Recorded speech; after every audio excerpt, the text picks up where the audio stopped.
Uh, my African name that was given to me is Dada. It means the child, mystical child with curly locks. Well, I'm 33 years old, and I've been playing capoeira now for 7 years. When I first heard about capoeira Angola, I heard from my best friend of mine, Curtis Williams. He told me about the art, and I went to search some history to figure out where it came from.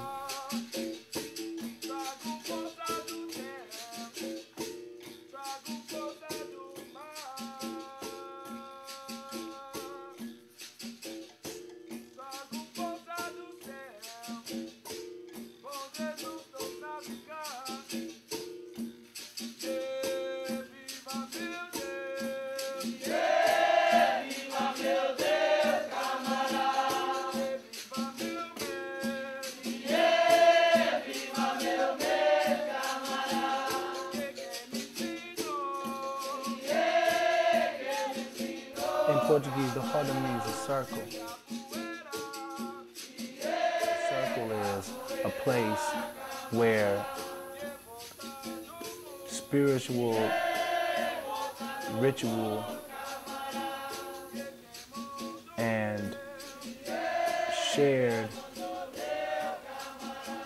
communication goes on.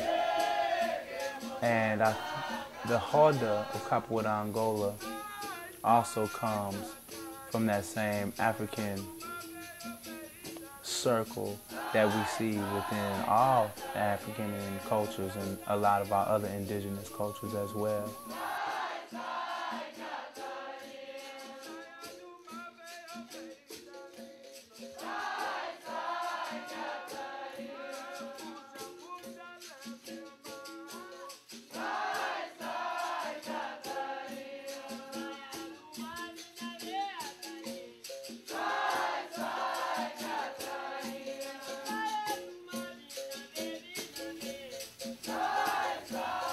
Capoeira Angola originally was called the Angolo, which means dance of the zebra. African cultures used to watch the zebras in the wild and how they played and how they moved and how they fought. If you watch zebras, if you watch the zebras and how they live, you'll know that when a young zebra wants to find a female, he has to first go through the father, and the test is that he has to play. He has to fight the father. But the fighting is never done to harm each other. It's a display of grace and control, beauty, stamina, endurance. And these African people created the dance of the zebras, the Angolo, capoeira, through the imitation of these zebras in the wild. Originally, this dance was done, and whoever displayed the most beauty and grace and control would get the wife. So when this art went with the slave Africans to Brazil, it became more of a way to attain freedom. Angola's goal is to continue to keep alive and continue to raise up the teachings of Mestre Pastina and the teachings of Mestre Joe Grande, teachings of Mestre Moraes. This lineage that came from Pastina, we are very dedicated and perpetuated. And we are very concerned with capoeira being used as a tool for freedom.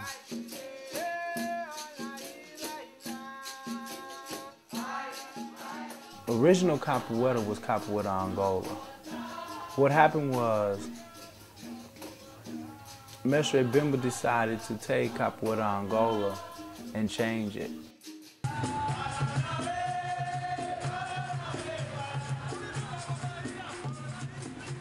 Some of the song was taken from capoeira Angola. Some of the more spiritual traditions and rituals was taken away from capoeira Angola. And what was left was a martial art that was directed toward the middle and upper class people of Brazil. And in this class for regional, one had to have a work permit, and one had to have a job, a full-time job, to take the class. So what happened was the African essence of Capoeira Angola was lost in the new creation of this new Capoeira Angola.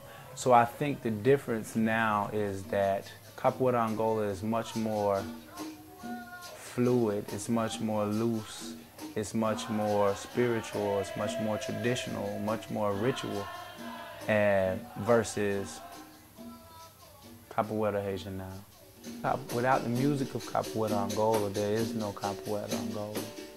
It is the vibration of the beating bows, the vibration of the atabaque, it's the vibration of the pandero and all the instruments of the bateria that actually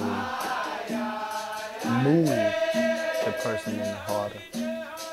And unless that song or music is not present, I don't feel that Capoeira can be complete. Capoeira Angola is practiced with family and with community so we don't strike each other. But Capoeira is used to prepare ourselves to be flexible in stressful situations.